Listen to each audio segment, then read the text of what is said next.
I'm in an over-the-top kind of mood today, as you can see by the jewellery I'm wearing. Now, can I take that into a stretch bracelet? I'm going to make a multi-strand stretch bracelet, but I'm not just going to make 2 strands or 3 strands, I'm going to make 5.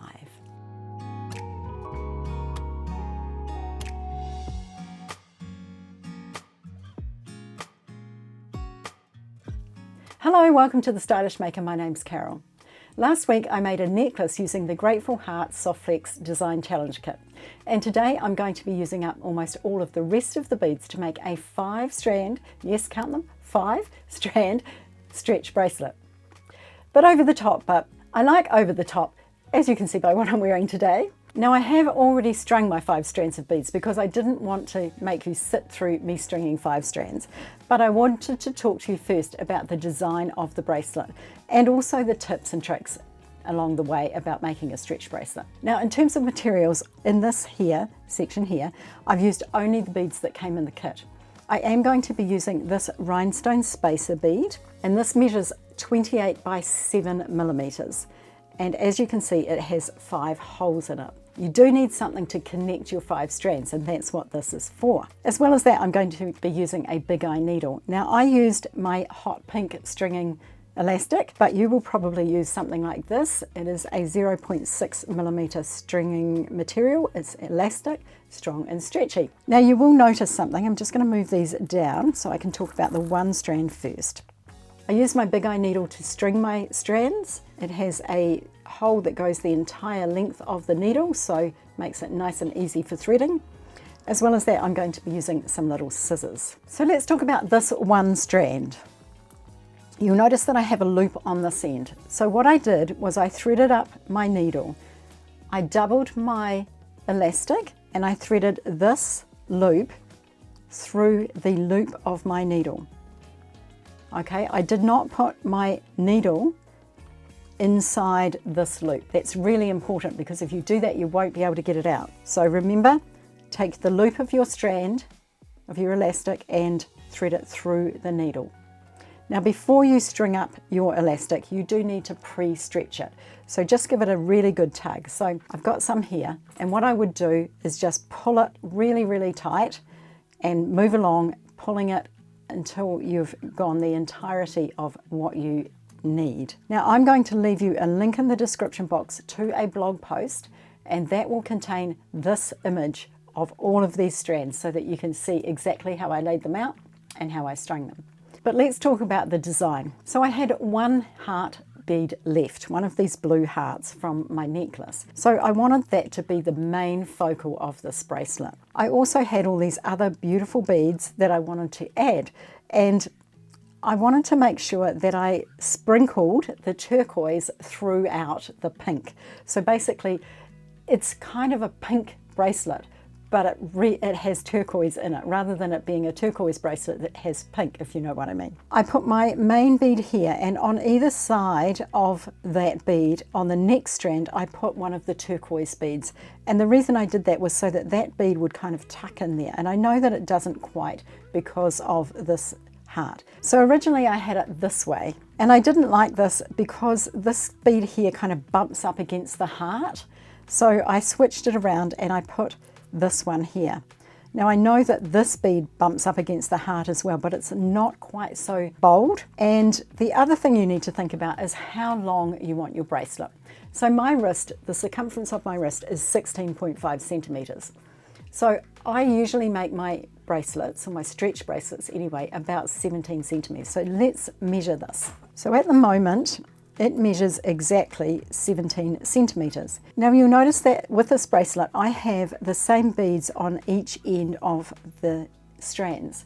Now normally when I was making a stretch bracelet, I would actually take one of these beads off because it would double up the pattern. So if I put these two together, for example, let's pop it around like this, and you can see there I have a double up of those 2 beads. So normally I would put a pink one between, but for this instance, what I'm doing is I'm putting this at the end, so it doesn't matter if I have a double up because it will be on either side of this. The other consideration is that your spacer bar needs to be long enough so that your strands can go through and not be kind of bumping all over each other. Now this one is marginal.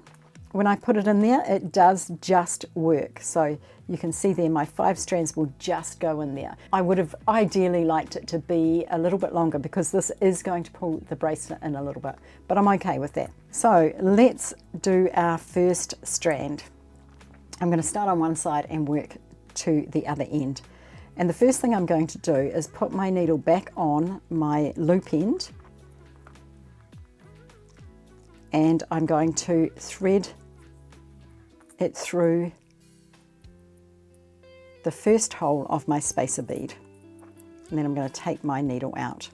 So there it is on the first one. Now I'm going to tie my special knot, and if you don't know what I'm talking about, I've done a whole video on tying this knot, so I will leave you a link in the description box for that video if you'd like to watch it in more depth. So the first thing I'm going to do is just move everything up a little bit. Now notice I've got my fingers holding that loop open, and I'm going to take these two ends and put them through that loop like that. Now I'm going to pull everything nice and tight, just feeding everything up to the loop. Now these beads have quite small holes, so just takes a minute to do that. And you can pull it quite firm. This elastic is quite strong. So that's what that looks like now. And you can see the ends are coming out here and going through. That is the loop. Now I'm going to split my ends, and so I've got one on either side, and I'm going to tie a knot.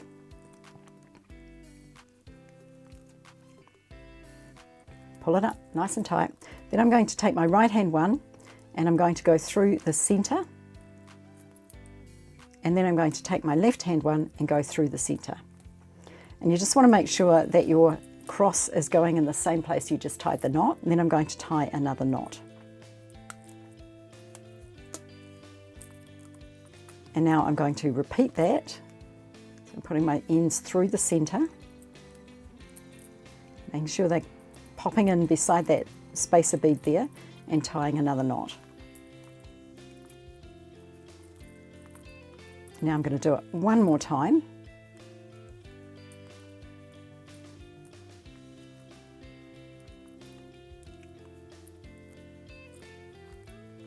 You want to make sure that it's going in the right place, and you might need to pull it out to get that happening. And this time I'm going to tie 2 knots. So 1, 2. So you can see there's my knot. That's what it looks like. And then I'm going to cut off my tail nice and close. Not too close, but fairly close. Just don't cut the knot. The beauty here is that you can move your knot around until it's inside a bead, and as you can see now, the knot has completely disappeared. I'd like to invite you to subscribe to the channel and hit that notification bell. Now if you're not getting notifications and you're watching on a mobile device, you may need to go into your settings under YouTube and turn on notifications. Also, if you're enjoying this one, it would be wonderful if you'd give me the thumbs up. So I've got it laid down here so that I know that I get it right. I don't want to mix up the order of the strands because I've spent time figuring out which way I want them. So threading on my needle, and I'm going to leave it lying down, and I'm going to go through that second hole and take my needle off. And then I'm going to pick up the loop in my hand and take the ends and go through there. Now these little beads want to fly around all over the place and get inside the loop. So I just need to be careful that when I thread it through, I'm holding that bead so that it doesn't get through the wrong place of that loop. A little bit further. Okay, so that feels about right. There's no gaps. Now, split your threads, and this time you want to make sure that this one is out of the way, and come and tie your knot first.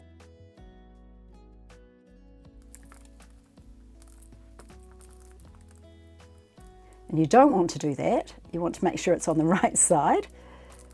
And then we're going to come down between those two, take one end and through the necklace, bracelet, and through the other side and tie it again. So it's a little bit fiddly just because the other bracelet wants to get in the way. And you'll find that with all the strands.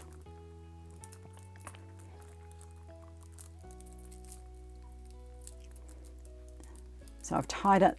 I'm going to put my ends through again, making sure they're in the right place. Tie it again.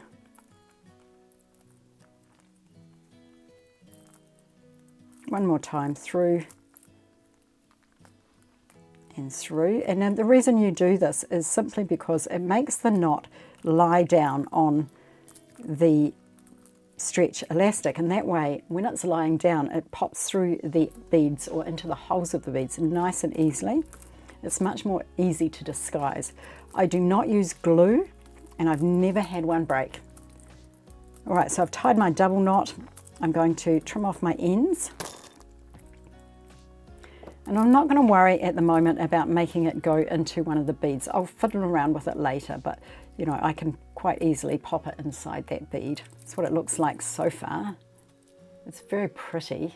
Now let's lie it down and do number 3. So taking our needle again,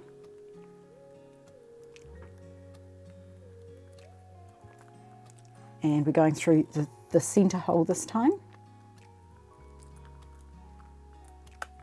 Holding it in my hand there, putting the ends through, holding the small bead and pulling everything up.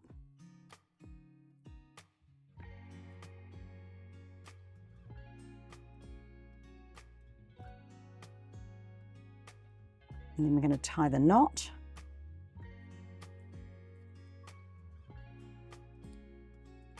And we go, this time we're holding the others out of the way and going through the center with each end.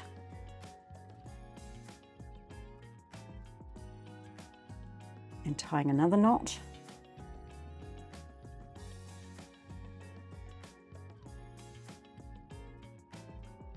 Then through the center.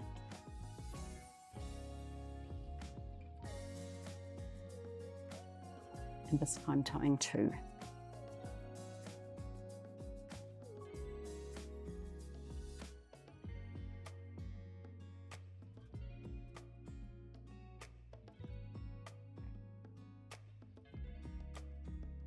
If you're interested in making any of the over-the-top jewellery I'm wearing today, I'll leave you links in the description box below for my multi-strand pearl necklace, for my pearl choker, for my shell hoop earrings, and also for my braided cuff bracelet. So remember to check out those links in the description box below. I'm just going to carry on and do the other 2 strands, but don't go away, I've got more to tell you.